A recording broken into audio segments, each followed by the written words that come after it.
When most people think of World War II in the Pacific, they focus on amphibious assaults, island hopping, and the logistical marvels required to sustain thousands of troops across thousands of miles of ocean. What is rarely examined is the quiet, relentless challenge that shaped daily life for soldiers and sailors alike: access to fresh water. The islands of the Pacific were abundant in vegetation and coastline, yet potable water was often scarce, contaminated, or difficult to transport. Misconceptions abound that modern gear or advanced engineering was always necessary. In truth, troops and local allies relied on simple but ingenious techniques to collect and store rainwater, methods that were documented, widely circulated in field manuals and, remarkably, remain practical today. Before we explore these strategies, subscribe to Backyard Wisdom to follow our series on forgotten, historically proven methods that can still be applied in modern survival and preparedness contexts. Why freshwater scarcity dictated operational and survival decisions more than most realize. Contemporary accounts often understate how much water dictated movement, camp selection, and even tactical timing. In the Pacific, rainfall was frequent but uneven, and natural sources such as streams, springs, and brackish ponds were not always safe to drink without treatment. Field rations provided limited liquid, and transporting water over jungle terrain or across coral atolls was slow, dangerous, and logistically expensive. This scarcity forced small units, isolated parties, and even entire battalions to adopt methods that could harvest precipitation efficiently and reliably. Modern observers may be surprised that what seems like improvisation was in fact guided by observation, experimentation, and accumulated knowledge, an applied science of hydrology under duress. How soldiers and local populations improvised collection systems with minimal materials. Troops often constructed rainwater catchment systems using materials immediately at hand. Canvas tarps, ponchos, and even sandbags could be shaped into funnels or lined depressions, directing rainfall into barrels, drums, or improvised cisterns.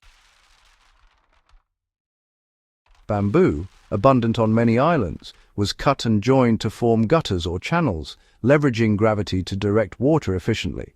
Coconut shells and hollowed logs served as temporary vessels or funnels for smaller-scale collection. What made these methods effective was not the material itself, but the principles applied: maximize surface area, minimize contamination, and ensure consistent drainage into storage containers. Observing these principles today allows survivalists to replicate the techniques without modern pumps or filtration systems. Why canopy interception was a subtle but critical technique. One often overlooked tactic was the use of tree canopies as natural collection surfaces. Soldiers learned to rig lines under broad leaves or palm fronds, channeling droplets into containers below. This method, sometimes derided as trivial, proved critical during periods when rainfall was light but consistent. Canopy interception minimized the effort required to harvest water directly from rainfall and reduced the risk of sediment or debris entering storage. How field manuals formalized simple practices into replicable knowledge. The United States Army, Navy, and Marine Corps produced field manuals that distilled these improvised practices into standard procedures. Manuals instructed soldiers on slope placement, container sanitation, and timing of collection to maximize yield. Emphasis was placed on preventing contamination, avoiding stagnant storage, and combining multiple collection methods when possible. These practices were documented not as temporary expedients but as structured survival protocols, highlighting that effective resourcefulness in wartime often blends improvisation with discipline. Simple filtration and purification methods were honestly critical complements to collection. Collecting rainwater was only part of the challenge. Debris, bird droppings, and airborne contaminants could render water unsafe. Troops learned to filter water using cloth sand and charcoal, methods adapted from local knowledge and centuries-old survival practices. Boiling was preferred when fuel allowed, but when wood or kerosene was scarce, sedimentation and careful layering of filtration materials could reduce particulate matter and improve taste. In this way, collection and purification were inseparable. Modern survivalists can replicate these layered strategies, achieving potable water without relying on chemical tablets or pumps, proving that some wartime innovations remain as effective today as they were over 80 years ago. The terrain really influenced the design and placement of rainwater systems. Island topography dictated which methods could actually be selected. Coral atolls, for example, offered minimal soil for digging, so above-ground containers and funnel systems were required.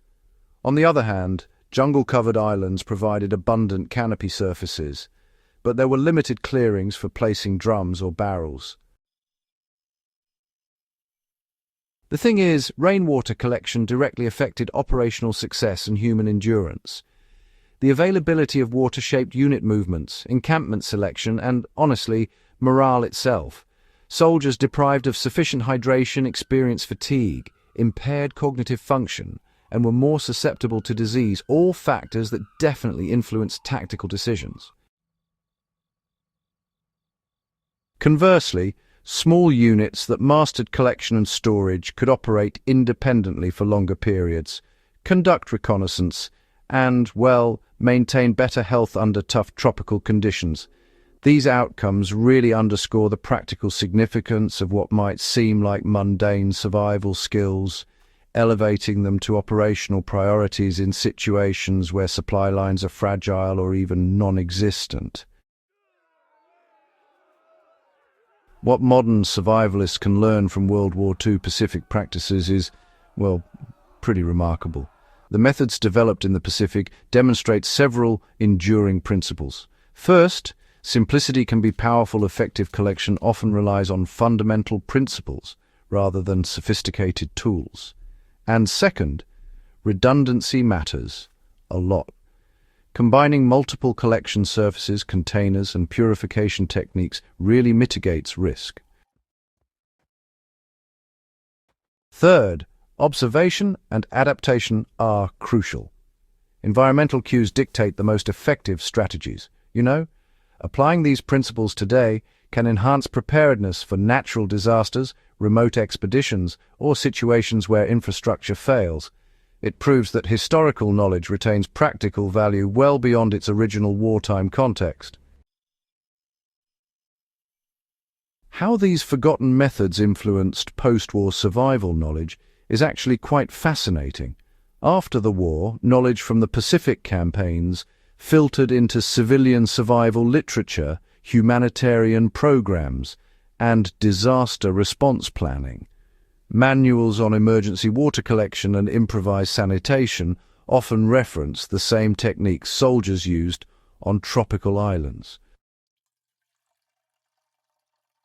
Observers noted that soldiers' methods provided templates for temporary water supply systems in regions affected by floods, droughts, and displacement. By tracing the lineage of these practices, one sees that wartime ingenuity seeded broader understandings of low-tech water management that remain relevant today. Closing reflections on why these stories continue to matter. Studying rainwater collection in the Pacific Theatre reminds us that survival is as much about knowledge, observation, and adaptation as it is about technology. The soldiers' strategies demonstrate that resourcefulness under constraints is transferable, enduring, and teachable.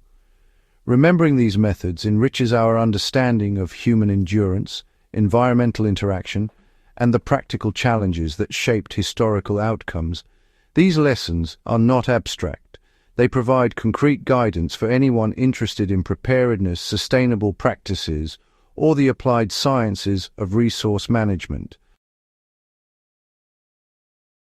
If you found this exploration valuable, subscribe to Backyard Wisdom for more historically grounded survival strategies and practical lessons derived from forgotten or overlooked methods. Sharing this video helps highlight knowledge that combines historical insight with real-world applicability, ensuring that the ingenuity of the past continues to inform resilience today.